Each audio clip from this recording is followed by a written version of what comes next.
Hi అండి, welcome to our channel సరదాగా కాసేపు అత్త కోడలతో. అత్తయ్య గారు ఏం చేస్తున్నారు? బ్లౌజ్ కటింగ్ చేస్తున్నాను. నువ్వు కూడా నేర్చుకుంటా అన్నావు కదా, వచ్చి చూడు. నీకేమైనా డౌట్స్ ఉంటే అడుగు ప్రియా. ముందుగా బ్లౌజ్ బ్యాక్ పార్ట్ని ఇలా మధ్యకి ఫోల్డ్ చేసుకుని 1 ఇంచ్ డాట్స్ కోసం వదిలేసుకుని ఇలా మార్క్ పెట్టుకోవాలి. ముందు స్కేల్తో మార్క్ చేసి ఇలా వదిలేశారు కదా, అది ఎందుకు? నడుం బెల్ట్ వేయడానికి స్టిచ్చింగ్ కోసం 1/2 ఇంచ్ వదిలేశాను. బ్లౌజ్ లెంత్ ఇలా నేను చూపిస్తున్నట్టు యాజ్ స్టిచ్గా ఎంత ఉందో అంత తీసుకుని షోల్డర్ దగ్గర ఒక 1/2 ఇంచ్ ఖర్చు కోసం వదిలేసుకోవాలి. నెక్ స్టిచ్చింగ్ కోసం ఇక్కడ 1/4 ఇంచ్ ఎక్స్ట్రా తీసుకోవాలి. మీరు స్టిచ్చింగ్ కోసం ఎక్స్ట్రా తీసుకుంటున్నారు కదా, ఇక్కడేం తీసుకోవాల్సిన అవసరం లేదంటారా? ఇక్కడ నేను బ్లౌజ్ని తిరిగేసి కొలతలు తీసుకుంటున్నాను కదా, ఎలా ఉందో అలా తీసుకోవచ్చు. ఇప్పుడు ఇలా ఒక మార్క్ పెట్టుకోవాలి. చెస్ట్ లూజ్ కోసం బ్లౌజ్ పైన ఇలా మార్క్ పెట్టుకుని మధ్యకి ఫోల్డ్ చేసుకోవాలి. లైనింగ్ పైన నేను చూపిస్తున్న దగ్గర ఇలా ఒక మార్క్ పెట్టుకుని నడుం లూజ్ కోసం తీసుకున్న మార్క్ని ఈ మార్క్ని రెండింటిని ఇలా కలుపుకోవాలి. సైడ్ మార్క్ ఎందుకు పెట్టారు? నేను ఫిట్టింగ్ కొలతలు చెప్తున్నాను కదా, సైడ్ ఖర్చుల కోసం ఈ మార్క్ పెట్టాను. నెక్కుని నేను చూపిస్తున్న విధంగా పట్టుకుని ఒక 1/4 ఇంచ్ లోపలికి మార్క్ చేసుకోవాలి. స్టిచ్చింగ్ చేసిన తర్వాత వెడల్పు పెరుగుతుంది కాబట్టి 1/4 ఇంచ్ లోపలికి మార్క్ చేస్తే స్టిచ్చింగ్ చేసిన తర్వాత యాజ్ స్టిచ్గా వచ్చేస్తుంది. ఇప్పుడు బ్లౌజ్ని తిరిగేసుకుని ఖర్చుతో సహా షోల్డర్ దగ్గర ఇలా ఒక మార్క్ పెట్టుకోవాలి. ఇప్పుడు ఈ 2 గీతల్ని కలుపుకొని చంక డ్రా చేసుకోవాలి. మీరు టేప్ లేకుండా చూపిస్తున్నారు కదా, చంక కరెక్ట్గా వచ్చిందో లేదో ఎలా తెలుస్తుంది? ఇలా ఒకసారి చెక్ చేసుకుంటే సరిపోతుంది. ఇప్పుడు బ్యాక్ పార్ట్ని ఇలా కట్ చేసుకోవాలి. ఈ బ్లౌజ్ కటింగ్ నేను టేప్ లేకుండా తక్కువ టైంలోనే ఎలా కట్ చేసుకోవాలో చూపిస్తున్నాను. నేను చేసిన కటింగ్ అంతా కరెక్ట్గా వచ్చిందో లేదో ఒకసారి చెక్ చేసి చూపిస్తున్నాను, చూడు ప్రియా. నడుము నెక్ కూడా ఒకసారి ఇలా చెక్ చేసుకోవాలి.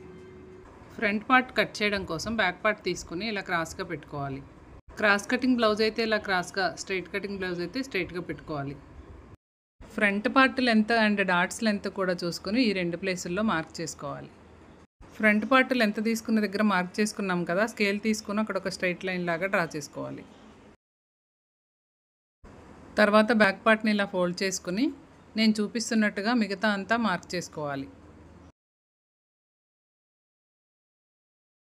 ఇలా అంతా ఒకసారి మార్క్ చేసుకున్న తర్వాత ఫ్రంట్ నెక్ లెంత్ విడ్త్ కూడా ఒకసారి చెక్ చేసుకోవాలి. కొన్ని బ్లౌజులకి బ్యాక్ నెక్ వెడల్పు ఎక్కువగా ఉంటుంది, ఫ్రంట్ నెక్ వెడల్పు తక్కువగా ఉంటుంది. ఇప్పుడు నేను కట్ చేస్తున్న బ్లౌజ్కి కూడా ఫ్రంట్ నెక్ వెడల్పు కొంచెం తక్కువగా ఉంది. అలాంటప్పుడు ఒకసారి ఇలా చెక్ చేసుకుని కొంచెం లోపలికి మార్క్ చేసుకోవాలి.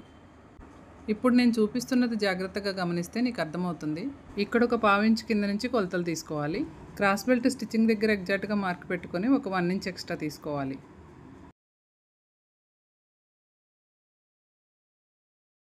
ఇప్పుడు సైడ్ జాయింట్ దగ్గర కూడా ఒకసారి చెక్ చేసుకుని నేను చూపిస్తున్నట్లుగా మార్క్ పెట్టుకోవాలి. ఈ 2 మార్క్స్ని కలుపుతూ ఇలా క్రాస్గా లైన్ డ్రా చేసుకోవాలి. డాట్స్ కోసం కూడా ఇలా నేను చూపిస్తున్నట్టు చెక్ చేసుకుంటూ మార్క్ చేసుకోవాలి. నేను చెప్పుకుంటూ వెళ్ళిపోతున్నాను ప్రియా, నీకు అర్థమవుతుందా లేదా? అర్థమవుతుంది, కానీ చేయగలనో లేదో అని డౌట్ వస్తుంది.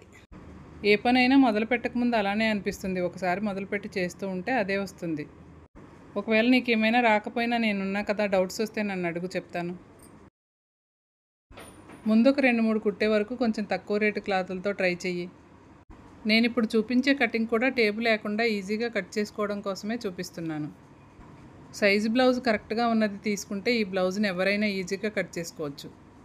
హ్యాండ్ కొలతల కోసం కూడా చాలామందికి చాలా డౌట్లు వస్తూ ఉంటాయి. ఒకసారి నేను చూపించిన పద్ధతిలో ట్రై చేసి చూడండి, చాలా ఈజీగా అయిపోతుంది. ఫ్రంట్ పార్ట్ కటింగ్ అయిపోయిన తర్వాత హ్యాండ్స్ కటింగ్ చేయడం కోసం మిగిలిన క్లాత్ని ఇలా ఫోల్డ్ చేసుకోవాలి. ఇలా నేను చూపిస్తున్నట్టు హ్యాండ్ కింద భాగంలో స్టిచ్చింగ్ కోసం ఒక 1/2 ఇంచ్ వదిలేసి ఒక లైన్ డ్రా చేసుకోవాలి. లెంత్లో ఖర్చుతో సహా చూపిస్తున్నాను కాబట్టి ఎక్స్ట్రా యాడ్ చేసుకునే అవసరం లేదు.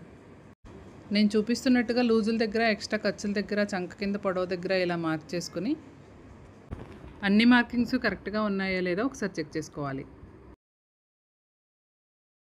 హ్యాండ్ని రైట్ సైడ్కి తిప్పుకొని కరెక్ట్గా వచ్చిందా లేదా ఒకసారి చెక్ చేసుకోవాలి. హ్యాండ్ షేప్ తిప్పడానికి ఇలా ఈజీగా వీల్ మార్కర్తో మార్క్ చేసుకోవచ్చు. ఫ్రంట్ పార్ట్ లోతు కూడా ఎంత డిఫరెన్స్ ఉందో ఒకసారి చెక్ చేసుకుని దాన్ని బట్టి మనం ఈజీగా మార్క్ చేసుకోవచ్చు. ప్లెయిన్ హ్యాండ్స్ కాబట్టి ఇలా కట్ చేస్తున్నారు. అదే ఏదైనా మోడల్ ఉంటే ఎలా కట్ చేసుకోవాలి? నేర్చుకునేటప్పుడు ముందు ప్లెయిన్ హ్యాండ్స్ తోటే స్టార్ట్ చేసుకోవాలి. ఈ కటింగ్ అంతా కరెక్ట్గా అర్థమైన తర్వాత నేను నీకు మోడల్ హ్యాండ్స్ చూపిస్తాను. ఆల్రెడీ మన ఛానల్లో చాలా హ్యాండ్ మోడల్సే ఉన్నాయి. ఇంకా ఏమైనా కావాలంటే తప్పకుండా చూపిస్తాను. ఛానల్ స్టార్ట్ చేసింది అందుకు కదా. మీలో ఎవరికైనా మా ప్రియా కుచ్చిన్ లాంటి డౌట్స్ వస్తే తప్పకుండా కామెంట్ చేయండి.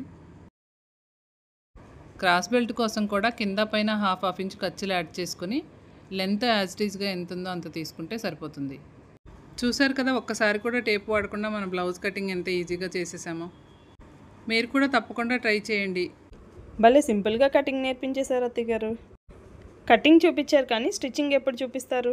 మన ఛానల్లో ప్లెయిన్ బ్లౌజ్ స్టిచ్చింగ్ ఇంకా లైనింగ్ బ్లౌజ్ స్టిచ్చింగ్ కూడా ఉంది. చూడని వాళ్ళు ఎవరైనా ఉంటే ఒకసారి చూడండి. మా ఛానల్లో వీడియోస్ నచ్చినట్లయితే లైక్ చేయండి, షేర్ చేయండి, కామెంట్ చేయండి.